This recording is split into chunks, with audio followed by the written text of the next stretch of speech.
So this logic that somehow we have to protect the people and not tell them that this is not black and white because otherwise they will be fitna. Look around you, bro. How much more fitna you want before you say we're protecting them from fitna?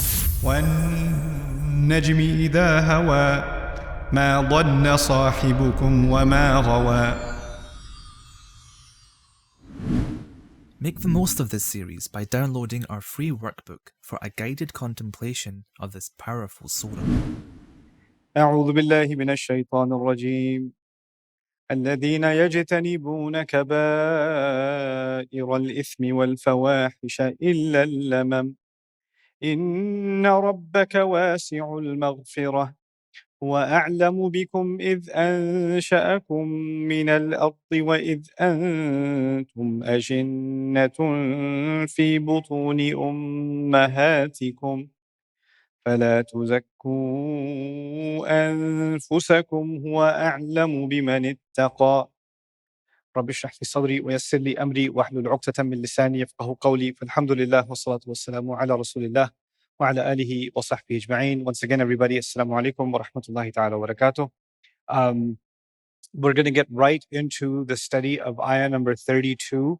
I introduced a brief translation of the ayah yesterday just to refresh our memory. It's made up of several parts, so keep up with me. It begins with describing the people who have excelled in the last ayah. Those who excelled, Allah will reward them with the very best. وَيَجْزِيَ الَّذِينَ أَحْسَنُوا بِالْحُسْنَى. Who are those people? The ones who يَجْتَنِبُونَ كَبَائِرَ الْإِثْمِ وَالْفَوَاحِشِ. Those who avoid or keep away from, keep a distance from major sins, the greatest of sins, and all forms of indecency. Inna rabbaka, and then he says, illa lamam, except for small slip-ups. Inna rabbaka wasi'ul maghfirah, no doubt your master is vast in forgiveness. Huwa a'lamu bikum idh ansha'akum min al-ardi, he knows you better when he brought you out from the earth. Wa idh antum ajinnatun fi butuni ummahatikum, and he knows you better from the moment you were hidden inside of the bellies of your mothers. فَلَا تُزَكُّوا أَنفُسَكُمْ, then don't consider yourselves or declare yourselves pure. هُوَ أَعْلَمُ بِمَنِ اتَّقَى, he knows better the person who has protected themselves. Now, lots of components to this. We're going to take the overarching philosophy, talking about the idea of major sins first. That already starts to indicate that there are categories of sins. There's things that are really, really bad. Kaba'ir al-ithm.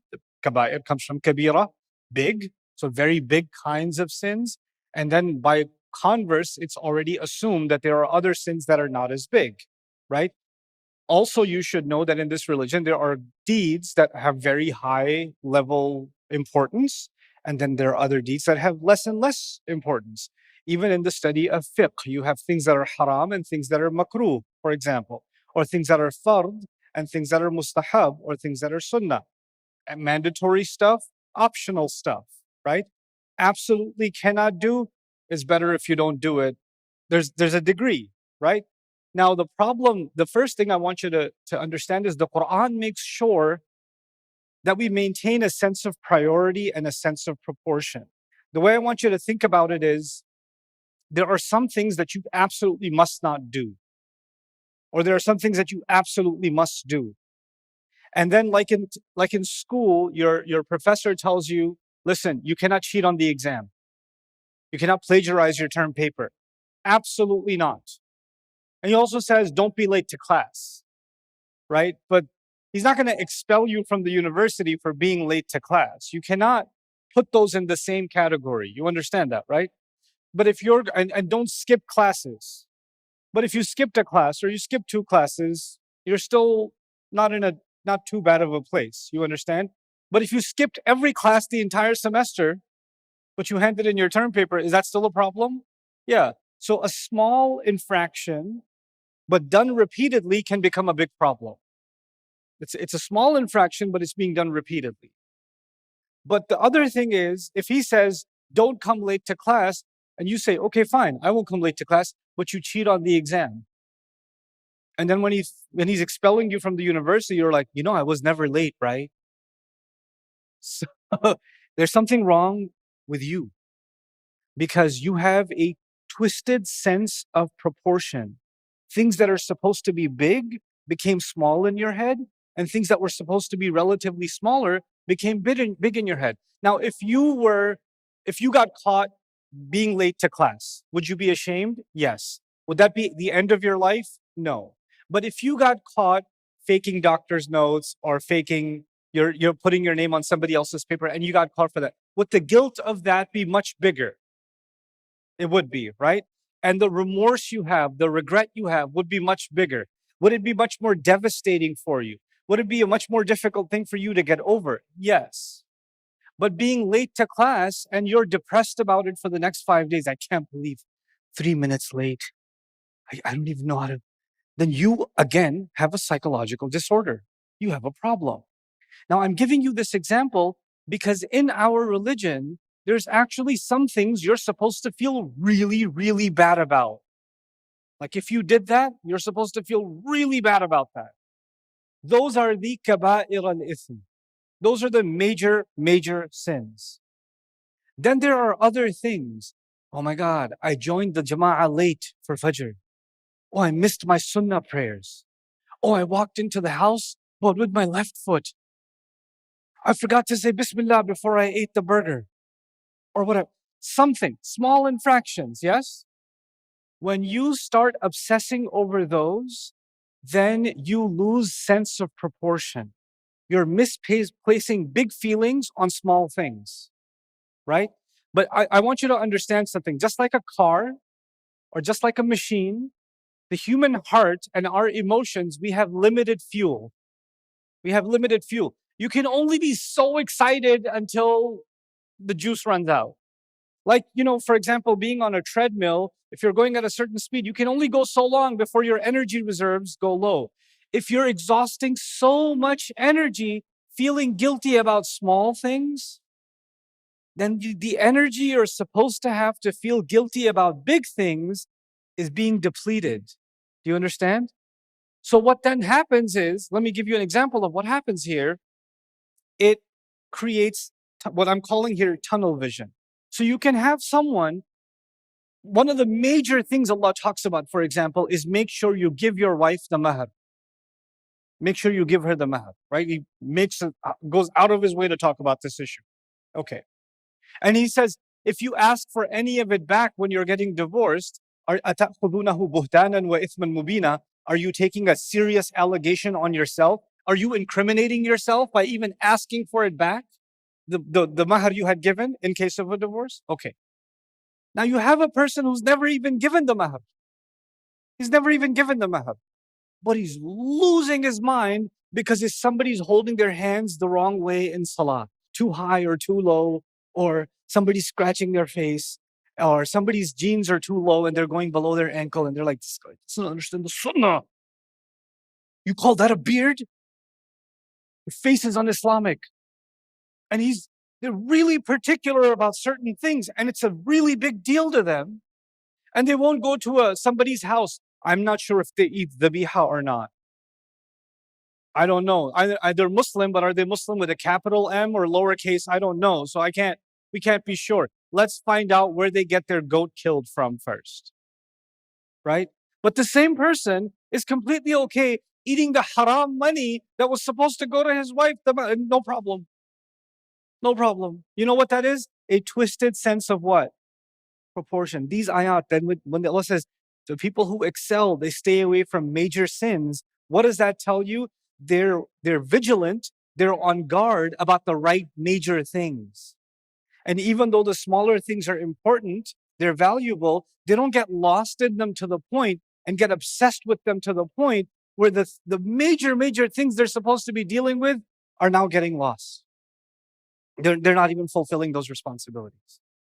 So the same way, lots of small deeds. The second issue, lots of small good deeds used to mask the seriousness of major bad deeds. This is again a twisted sense of proportion. A person says, listen, I know that's haram, but Allah is forgiving. And Allah is so forgiving. I'm so blessed. I get to do so much sadaqah in Ramadan. And I fast every Monday and every Thursday. And I do this and I do. And You've got lots of small good deeds going on, and you're secretly helping somebody get a job, and you're giving charity, and you're volunteering, and you're donating blood, and you're all this stuff. But all this stuff is really good. It feels good to do good things, but it's masking that something of the kaba'ir is actually going on. Yeah, I own like 4 liquor stores, but I mean, I use the money for a good cause. I go to Hajj every year with beer money, you know? So I don't drink it. I just drink the Zamzam when I go there. So it's, you know, you still have a drinking problem, you know? So what happens then is when you have this twisted sense of proportion, you try to compensate for that in your own ways. You tell yourself, hey, listen, I know I'm messed up and I'm doing some kaba'ir al-ithm, but because I'm doing these little good things, it's not like Allah's not going to count any of it. So you're assuming that's how it works. إِن يَتَّبِعُونَ إِلَّا الظَّنَّ. And you're hoping that because you love to do these good things, but you also love to do these major sins, that you can hold on to all of the stuff that you love and not step out of your comfort zone. وَمَا تَهْوَى الْأَنفُسُ. These ayat are, the concepts of these ayat are intertwined with each other. كِتَابٌ أُحْكِمَتْ آيَاتُهُ. A book whose ayat are stitched together with each other. Then, if you stay long enough in the twisted sense of proportion, your religion entirely, you call yourself a Muslim, but it's a totally different religion. It's not the same religion anymore. Because our religion is defined by what is the priority and what is not, actually. يُنَبَّأُ الْإِنسَانُ يَوْمَئِذٍ بِمَا قَدَّمَ وَأَخَّرَ. Human beings will be informed on Judgment Day, what did they make a priority and what did they delay?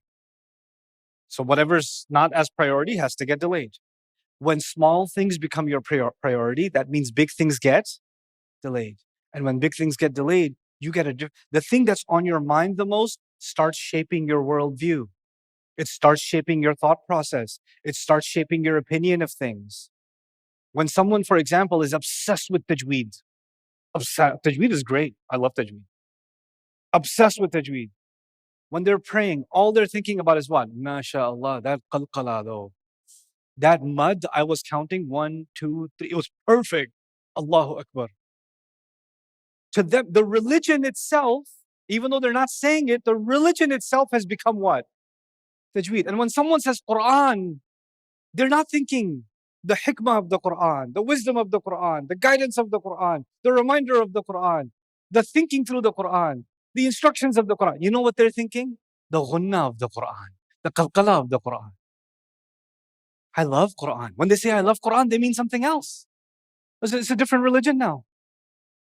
This shift in what the religion means to you, that happens when the sense of proportion is twisted. The essence of Islam is redefined.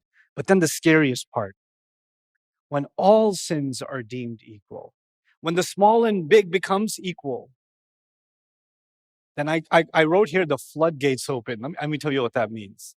There are some, and by the way, this is a separate study. If I started talking about this, we would take a course by itself one day. All the major sins Allah talks about in the Quran, all of them are addictions. All of them are addictive. And human beings to this day are suffering from each one of them as an addiction. Whether it's zina or alcohol or gambling, go through the gambit. Go through the gambit.